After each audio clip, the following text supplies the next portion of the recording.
Next topic we are covering from this chapter, tissue, animal tissue portion is connective tissue. Epithelial tissue we have done. For epithelial tissue we have discussed the function like for absorption, for secretion or protection. Epithelial tissue works. So next is connective tissue. As the name suggests, this tissue connects different body parts together. Like roads are there for us for connecting two cities together. So in the same way, in our body, we have connective tissues to solve this purpose. Like blood is a connective tissue. We have discussed it earlier also. It transports blood, oxygen and food material waste from one place to another and transport it throughout the body.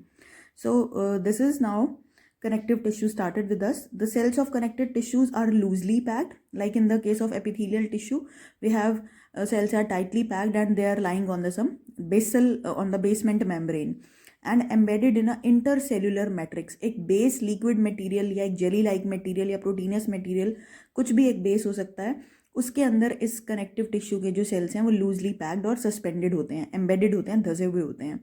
The matrix में भी jelly like, fluid, dense और rigid कुछ भी हो सकता है ये matrix. ये भी हम पढ़ेंगे. मैट्रिक्स मीन्स बेस मटेरियल जिसके अंदर कनेक्टिव टिश्यूज के सेल जो हैं वो एम्बेडेड रहेंगे. The nature of the matrix differ in concordance with the function of particular connective tissue. Matrix क्या होगा वो डिपेंड करता है कि what kind of function a particular connective tissue does. So let us see what are the connective tissues functions. So these are the three major functions of connective tissues. They bind. What do they bind? They bind one tissue to another, one bone to another, muscle to bone, and somewhat else like bones to bones, muscle to bones, one tissue to another. So all the binding purpose, जो join करने का, जो अपनी चीज़ों को hold करके रखने का जो पर्पस है, that is done by connective tissues. Next is supporting tissue. Supporting tissue जैसे आपका जो आपका बोन्स और कार्टिलेज है वो आपकी बॉडी का सपोर्टिंग सिस्टम बनाता है, एक आपका स्केलेटल फ्रेमवर्क बनाता है जिससे आपकी बॉडी सपोर्टेड रहती है, फिक्स रहती है आपकी बॉडी, स्ट्रक्चर सेट रहता है आपका. Packing tissue. पैकिंग टिश्यू जो आपका कनेक्टिव टिश्यू है ये पैकिंग टिश्यू का काम करता है. जो भी आपकी स्किन के साथ मसल की जो फिक्सिंग होती है वो ये पैकिंग का काम करता है, वहाँ ये पैकिंग का काम करता है. या फिर ऑर्गन के आसपास जो स्पेस हैं जिनको फिल करना है, पैक करना है वहाँ पर, तो वहाँ पे ये कनेक्टिव टिश्यूज़ होते हैं. या फिर wherever you want to attach the blood cells with nerves with surrounding tissues, तो वहाँ पे भी ये पैकिंग के लिए कनेक्टिव टिश्यूज़ प्रेजेंट होते हैं. So the main three functions of this connective tissues are binding different bones etc, muscles to bones etc, supporting एक फ्रेमवर्क प्रोवाइड कर रहा है बॉडी का, और पैकिंग करना है डिफरेंट ऑर्गन्स की. तो ये मेन काम है कनेक्टिव टिश्यू के. So let us now see what are the different categories of connective tissues. So these are some categories of connective tissues. We have proper और fibrous connective tissue. Fibrous या proper tissue में हमारे पास ligaments या tendons आते हैं. Ligaments elastic fibre होते हैं जो कि बोन को बोन से कनेक्ट करते हैं. So to learn this you can remember this trick BLB. Bone to bone is connected by some fibrous material, ligaments. Next is tendons. Tendons also belong to this fibrous connective tissue. Next we have supportive. Supportive में bone और cartilage है, जो आपने junior classes में थोड़ा थोड़ा पढ़ रखा है. कार्टिलेज बोन की तरह हार्ड नहीं होता, जो आपके ईयर और नोज में प्रेजेंट है. Next is fluid connective tissue जिसमें ब्लड और लिम्फ आते हैं. ब्लड आप लोगों ने पढ़ रखा है. ब्लड फ्लूइड टिश्यू है जो कि red blood cell, white blood cell, plasma और इनसे बना होता है, और लिम्फ भी इसी की तरह एक टिश्यू है. Next is areolar. ये जो एरियोलर टिश्यू है this is basically packing tissue. ये पैक करता है या फिल करता है कैविटीज़ को, जैसा हमने अभी कनेक्टिव टिश्यूज़ के फंक्शन में किया था. जो भी स्पेस है इनसाइड द ऑर्गन्स, तो उसके लिए एरियोलर टिश्यू काम करता है. एरियोलर टिश्यू जो है वो बहुत डिस्ट्रीब्यूटेड कनेक्टिव टिश्यू है एनिमल बॉडी के अंदर, जो कि बहुत सारे फाइब्रस मटेरियल से, न्यूमरस फाइबर्स या डिफरेंट काइंड के सेल से बना होता है. तो एरियोलर टिश्यू को भी हम डिटेल में करते हैं. Next is adipose. Adipose is related to fat. जो भी हार्ट के अराउंड जो थोड़ा सा हमें स्पेस चाहिए जहाँ पर हार्ट को शॉक ना लगे किसी भी उससे, तो वहाँ पर हम एडिपोज टिश्यू की बात करते हैं. फैट सेल्स होते हैं इसमें, बिग ड्रॉपलेट्स लाइक होती हैं, ग्लोब्यूलेट्स होते हैं फैट्स के इस एडिपोज टिश्यू में.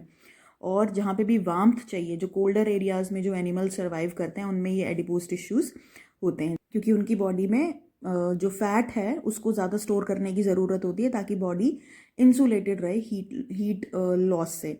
सो अब हम करते हैं एक एक करके ये सारे connective tissues. So first we have is ligaments. So first category is ligaments and tendons. Ligaments जो हैं वो कनेक्ट कर रहे हैं bone to bone. They are elastic fibres, elastic cord like, धागे लाइक स्ट्रक्चर होते हैं, और जो कि किससे बने होते हैं, येलो इलास्टिक कोलेजन टिश्यू से बने होते हैं। तो येलो इलास्टिक, जो येलो कोलेजन फाइबर है, जो येलो इलास्टिक कोलेजन फाइबर है, वो इन लिगामेंट्स को इलास्टिसिटी प्रोवाइड करता है। स्ट्रेचिंग के लिए ये अवेलेबल रहते हैं, स्ट्रेचिंग प्रोवाइड करता है।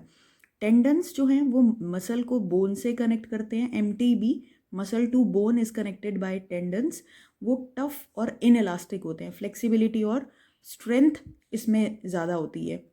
और किससे बने होते हैं ये, वाइट कोलेजन फाइबर के। जो कोलेजन फाइबर हैं they are of two types, yellow and white. जो येलो हैं वो इलास्टिक फाइबर्स हैं, और जो वाइट कोलेजन फाइबर हैं वो इनइलास्टिक हैं और फ्लेक्सिबिलिटी और स्ट्रेंथ पे ज़्यादा काम करते हैं। तो टेंडन्स जो है वो इनइलास्टिक इसीलिए हैं और टफ हैं। अगर मैं इसको डायग्रामेटिकली शो करूँ तो ये रेड जितना भी दिखा रखा है दैट इज़ ऑल बोन, और बोन को बोन से जो कनेक्ट किया है वो इन कॉर्ड्स ने, इन धागों ने कनेक्ट किया, which are known as ligaments, whereas this is muscle, and this muscle is attached to this bone and this bone via some inelastic fibers which are tendons. So this is how you can see tendons and ligaments. Now you see in your book, two bones can be connected to each other by a connective tissue called this ligament, bone to bone ligament, and tissue is very elastic. Why this is elastic? Due to the presence of yellow collagen elastic fiber. It is of considerable strength. कभी कभी हम सुनते हैं कि ligament rupture हो गए, ligament टूट गए एड़ियों के आसपास, पैर के आसपास, तो वो लिगामेंट धागे लाइक जो स्ट्रक्चर होते हैं वो रप्चर हो जाते हैं कभी कभी, और इनमें बहुत ही लिटिल मैट्रिक्स होता है, जो बेस मटेरियल है जो वो बहुत ही कम होता है। Next is tendons, muscle to bone, और अनदर टाइप का कनेक्टिव टिश्यू है। They are fibrous tissues with great strength but limited flexibility. जो आपके टेंडन्स है उसमें वाइट जो कोलेजन फाइबर है, इलास्टिक फाइबर है, वो ज़्यादा होते हैं, और जो आपका येलो फाइबर है वो लगभग एब्सेंट होता है। तो उसकी वजह से यहाँ पर जो फ्लेक्सिबिलिटी है वो लिमिटेड हो जाती है। अगर येलो फाइबर ज़्यादा होंगे तो फ्लेक्सिबिलिटी, इलास्टिसिटी ज़्यादा होगी इसमें। Next connective tissue is blood. Blood has fluid liquid matrix called as plasma. जो बेस मटेरियल है ब्लड में वो लिक्विड है, मैट्रिक्स जो बेस मटेरियल है वो लिक्विड है, that is called as plasma, जिसके अंदर red blood cells, RBC, red blood corpuscles भी बोलते हैं, white blood cell, WBC, platelets, ये सस्पेंडेड है, फैले रहते हैं। प्लाज्मा जो है उसके अंदर प्रोटीन, सॉल्ट्स और हार्मोन्स होते हैं। ब्लड जो है वो पूरी बॉडी में फ्लो करता है, गैसेस, डाइजेस्टेड फूड, हार्मोन्स और वेस्ट मटेरियल का ट्रांसपोर्टेशन करता है through out the body. Hormones आप लोग जूनियर क्लासेस में रीड कर चुके हो कि हार्मोन्स क्या हैं। हार्मोन्स कुछ केमिकल सब्सटेंसेस होते हैं हमारी बॉडी में रिलीज होने वाले, जिनसे हमारी बॉडी का मेटाबॉलिज्म या बाकी जो फंक्शनिंग है या ग्रोथ या डेवलपमेंट में ये हार्मोन्स नाम के केमिकल सब्सटेंसेस काम करते हैं। सो let us discuss this blood tissue in detail. So fluid connective tissue की कैटेगरी में हमारे पास है फ्लूइड कनेक्टिव टिश्यू, या इसको हम वेस्कुलर टिश्यू भी बोलते हैं। जैसे प्लांट्स में वेस्कुलर बंडल था आपका, जाइलम और फ्लोएम, जो कि ट्रांसपोर्टेशन का काम करता था। तो वहाँ पे जाइलम और फ्लोएम की बजाय हमारे पास दो वेस्कुलर टिश्यूज़ हैं, ब्लड और लिम्फ। जो ब्लड है उसके ये सेल्स हैं डिफरेंट, प्लाज्मा, येलो कलर जो लिक्विड फ्लूइड मटेरियल है वो, जिसके अंदर ये सब सस्पेंडेड है। RBC बाइकॉन्केव है, ये हमने पहले भी देख रखा है, दोनों साइड से ऐसा होता है,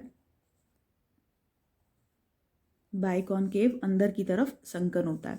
और इनको हम अर्थ्रोसाइट्स भी बोलते हैं। अर्थ्रोमाइसिन, आपने एक टैबलेट भी सुनी होगी, रेड कलर का जो भी रिलेशन होता है, रेड कलर के लिए हम अर्थ्रो यूज़ कर लेते हैं। और वाइट ब्लड सेल्स जो हैं वो इरेगुलर शेप के होते हैं, एमीबा जैसी शेप के होते हैं। उसका रीज़न ये होता है कि वाइट ब्लड सेल जो होते हैं वो वॉरियर्स होते हैं, बॉडी में सोल्जर्स की तरह एक्ट करते हैं। तो वो कहीं पे भी मूव करने में उनकी जो शेप है वो उनके बैरियर ना फील करें, मतलब कहीं पे भी मूवमेंट में रुकावट ना आए उनकी एक फिक्स्ड शेप की वजह से। तो वाइट ब्लड सेल इरेगुलर होते हैं कि कहीं से भी अपना रास्ता जो है वो ये ढूंढ लेते हैं वाइट ब्लड सेल, अपनी शेप को चेंज करके। जहाँ पे भी माइक्रो ऑर्गेनिज्म का या फॉरेन पार्टिकल का या कुछ फॉरेन बॉडीज़ का इन्वेजन हुआ, हमारी बॉडी में एंट्रेंस हुई, तो उसको अटैक करने के लिए वाइट ब्लड सेल को जहाँ जहाँ जाना पड़ता है तो वो अपनी शेप चेंज करके amoeboid movement, amoeba like movement show करके ये ट्रेवल कर जाता है और या तो उस माइक्रो ऑर्गेनिज्म या फॉरेन पार्टिकल को एंगल्फ कर लेता है फेगोसाइटोसिस करके, या फिर हमारी बॉडी में एंटीबॉडीज रिलीज कर देता है। जैसे अभी आपने सुना होगा during corona times we have developed, somebody has developed antibodies against this corona, तो एंटीबॉडीज डेवलप करना शुरू कर देता है ये WBC। तो ये डबल तरह से बॉडी को शील्ड करता है, प्रोटेक्ट करता है। इसको हम leuco related to white leucocytes भी बोलते हैं। Next is platelets. प्लेटलेट्स जो हैं दीज आर इरेगुलर या sometimes spherical shaped cells. Next is function of the components of blood.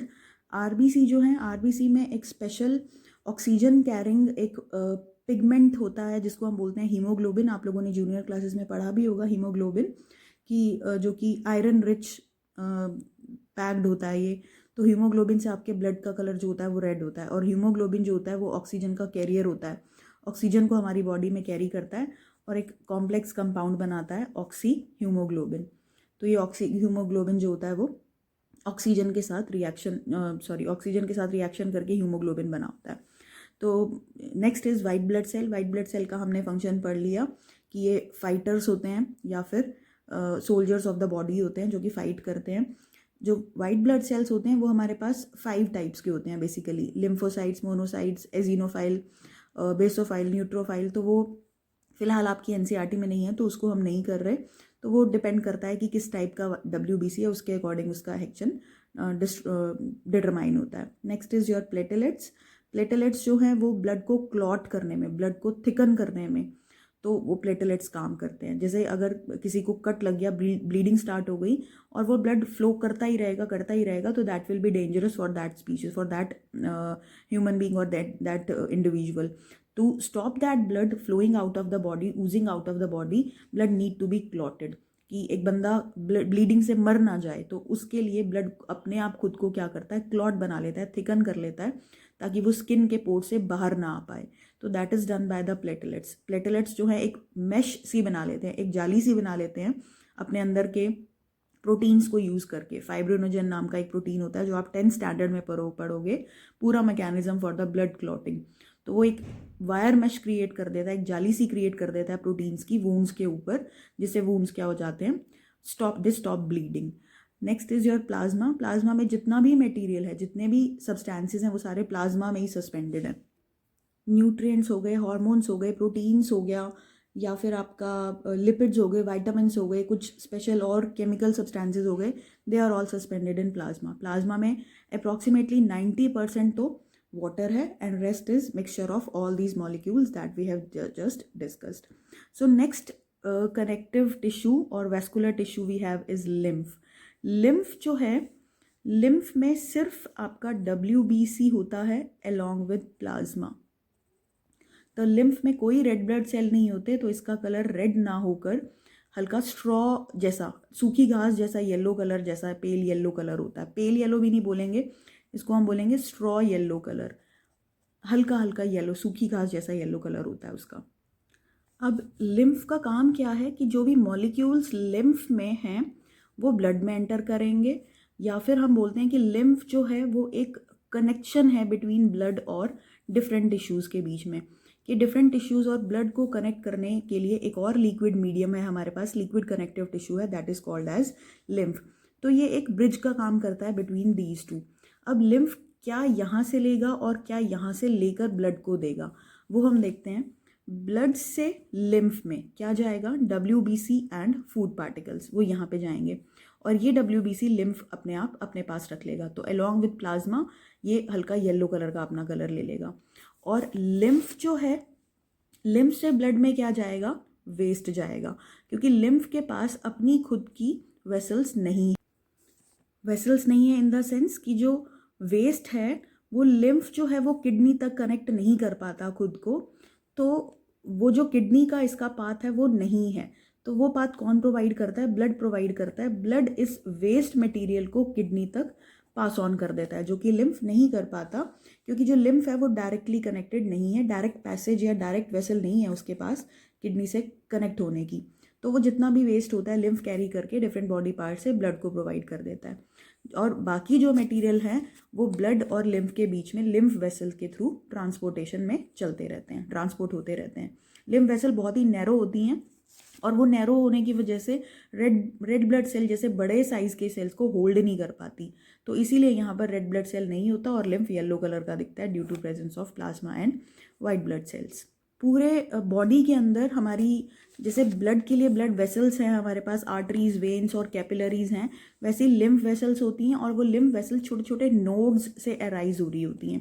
पूरी बॉडी के अंदर पूरा लिम्फ सिस्टम है हमारा, और वो लिम्फ जो है वो कहाँ से रिलीज होता है, कहाँ से फ्लो करता है, लिम्फ वेसल और लिम्फ नोड्स से निकलता है। लिम्फ नोड्स आपस में लिम्फ वेसल से कनेक्टेड होती हैं, ट्यूब से कनेक्टेड होती हैं, पूरे बॉडी में ये सर्किट बना होता है लिम्फ नोड्स और वेसल्स का।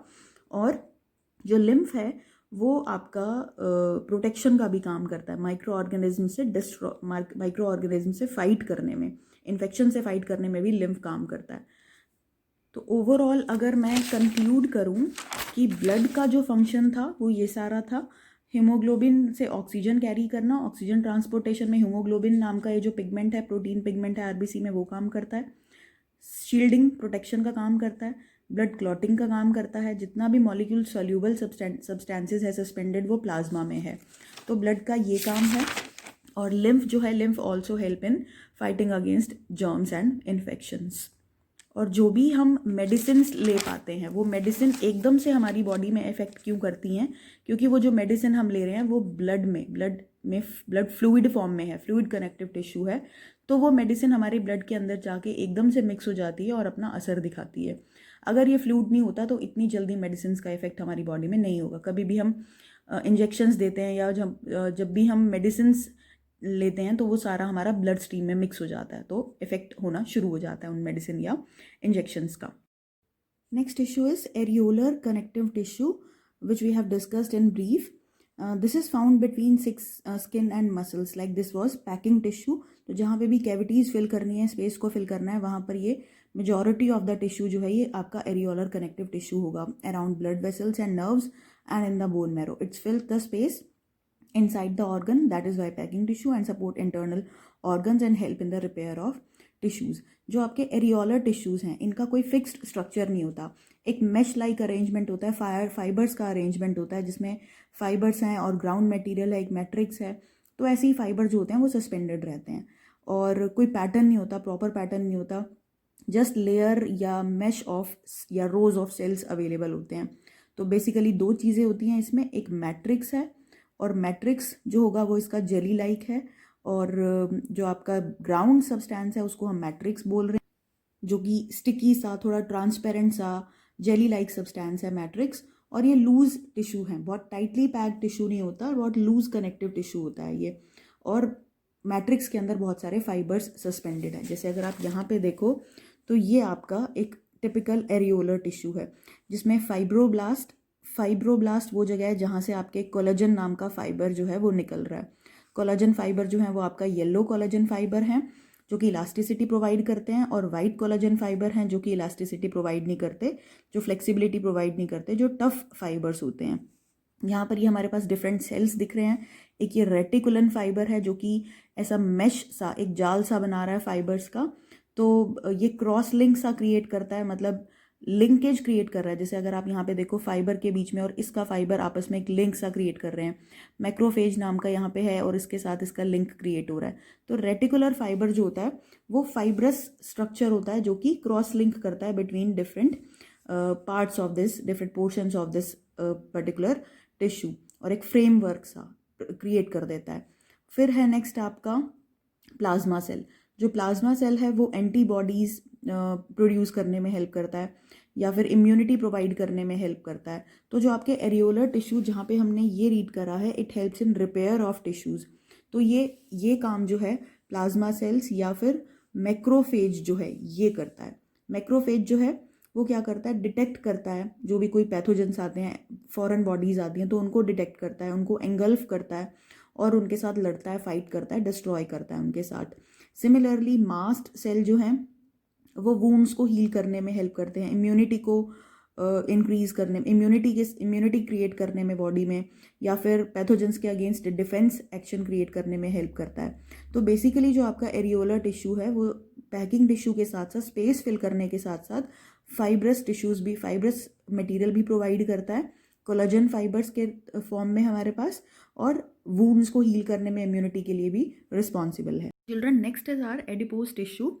तो हमारी बॉडी में जहाँ पे भी फैट स्टोर करने का काम है वहाँ पे ये एडिपोज टिश्यू नाम के कनेक्टिव टिश्यूज़ काम करते हैं।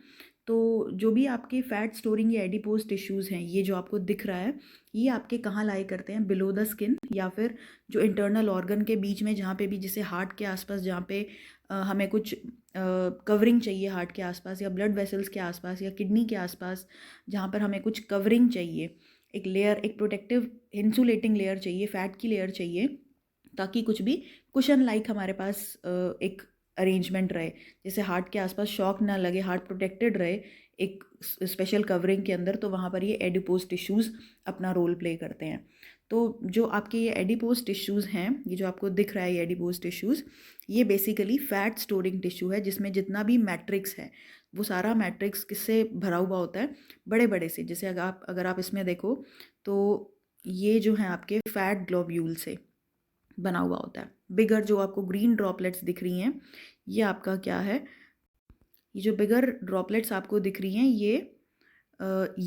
ये सारी आपकी ये जो हैं, ये क्या है? आपका लार्ज स्फेरिकल ओवल जो आपके सेल्स हैं, जिसको हम फैट सेल्स या एडिपोसाइट्स बोलते हैं। एडिपोसाइट्स, फैट सेल्स जिसको हम बोलते हैं।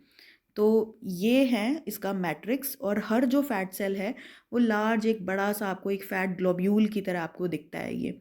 और जो मैट्रिक्स है उसमें इसके अलावा बहुत सारे आपको फाइबर्स दिख रहे हैं, ये सारे फाइबर्स आपको दिख रहे हैं यहाँ पर। और ये जो मैट्रिक्स है, इस फाइबर में आपके, जैसे हमने एरियोलर टिश्यू में पढ़ा था कि माइक्रोफेजेस हैं, या फिर आपका कोलेजन फाइबर है, या इलास्टिक फाइबर है, या फाइब्रोब्लास्ट है, तो ये सारा भी इस टिश्यूज़ के साथ, इस फैट सेल के साथ साथ में ही रहता है। तो इसका मतलब क्या हुआ कि जो आपका एडिपोज टिश्यू है, वो एडिपोज टिश्यू लोब्स की फॉर्म में, बिगर ड्रॉपलेट्स की फॉर्म में किसके साथ एनकेस्ड है, किसके साथ फिक्स्ड है? एरियोलर टिश्यू के साथ एनकेस्ड है, उसके साथ जुड़ा हुआ है। तो इस एडिपोज टिश्यू का बेसिक काम क्या है? एक तो फैट को स्टोर करना बॉडी के अंदर, और बॉडी को इंसुलेट करना, ताकि बॉडी हीट रहे बॉडी में, प्रोटेक्टेड रहे, वार्मथ रहे बॉडी में। और एक ये शॉक एब्जॉर्बिंग कुशन का काम करता है।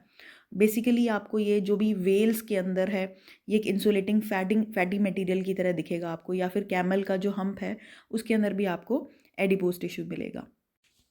Next category of tissue is your supportive tissue. In supportive tissue, we will be discussing about cartilage.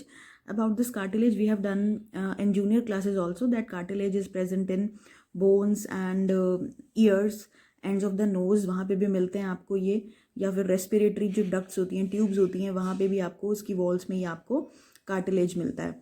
या फिर जैसे जो आपकी शार्क्स होती हैं, तो उनका जो पूरा का पूरा स्केलेटन होता है वो कार्टिलेजिनियस स्केलेटन होता है, कार्टिलेजिस से ही बना हुआ उनका स्केलेटन होता है। तो दिस इज कार्टिलेज। कार्टिलेज क्या है? Another type of connective tissue which has widely spaced cell. ये एक टिपिकल कनेक्टिव आपका कार्टिलेज टिश्यू दिखाया हुआ है, जिसमें बहुत सारे गैप्स पर सेल्स प्लेस्ड हैं, और इसका जो मैट्रिक्स है वो हार्ड लिविंग सेल्स है। ये लिविंग सेल्स हैं इसके, और लिविंग सेल से बना हुआ मैट्रिक्स होता है which is made up of proteins and sugars. जो ये सेल्स हैं इनको हम कॉन्ड्रोब्लास्ट बोलते हैं, कॉन्ड्रोब्लास्ट। और ये कॉन्ड्रोब्लास्ट के अराउंड अगर एक लिक्विड फिल्ड सा एक चैम्बर क्रिएट हो जाता है, लिक्विड फिल्ड सा एक एरिया क्रिएट हो जाता है, जैसे इसको मैं ऐसे दिखाऊं प्रॉपरली, तो ये जो लिक्विड फिल्ड स्पेस है इसको हम लेक्यूना बोलते हैं, या मल्टीपल होता है तो प्लूरल होता है तो लेक्यूने बोल देते हैं। तो ये जो ऐसा एक कॉन्ड्रोब्लास्ट है, वो कॉन्ड्रोब्लास्ट जब लेक्यूना से सराउंड हो जाता है तो उसको हम कॉन्ड्रोसाइट्स बोलते हैं। और ये जो पूरा मैट्रिक्स है आपका, ये मैट्रिक्स जो है आपका वो लिविंग सेल से, इन लिविंग सेल से बना हुआ है, और इस मैट्रिक्स को हम कॉन्ड्रिन भी बोलते हैं। तो ये जो आपका मैट्रिक्स है वो बहुत ज़्यादा क्लियर नहीं होता, प्रॉपर शेप नहीं होती उसकी, इसको हम ट्रांसपेरेंट एग्जैक्टली नहीं मान सकते। Next is cartilage smoothens bone surfaces at joints and is present in the nose, ear, trachea and larynx. We can fold the cartilage of ear but we can not bones, because cartilage जो है वो आपका flexible है but bones flexible नहीं होती। Last tissue जो रह गया है हमारा, दैट इज बोन। कार्टिलेज हमने कर लिया, और अब हम लास्ट सपोर्टिव टिश्यू बोन के बारे में पढ़ेंगे। तो बोन क्या है? Bone is an example of connective tissue that forms the framework of the body. पूरा स्केलेटल सिस्टम जो है वो आपका बोन डिटरमाइन करता है, मसल्स को एंकर करके रखता है मेन ऑर्गन के साथ, और स्ट्रॉन्ग और नॉन फ्लेक्सिबल टिश्यू है। बोन की सबसे ज़्यादा इंपॉर्टेंस ही क्या है, सबसे ज़्यादा स्पेशल फीचर ही क्या है कि बोन्स जो हैं वो स्ट्रॉन्ग, हार्ड, रिजिड स्ट्रक्चर होते हैं और नॉन फ्लेक्सिबल होते हैं। तो जब आपको मूवमेंट करनी होती है तो एक्चुअली बोन्स मूव नहीं करती, एक्चुअली आपकी मसल्स मूव करती हैं। मसल्स कॉन्ट्रैक्ट और रिलैक्स करा के बोन्स को मूव कराती हैं। तो what would be the advantage of these properties for the bone function, कि नॉन फ्लेक्सिबल है तो जो रिजिडिटी है वो प्रोवाइड रहती है, आपकी बोन्स जो है वो स्केलेटल फ्रेमवर्क बना देती हैं आपकी बॉडी में।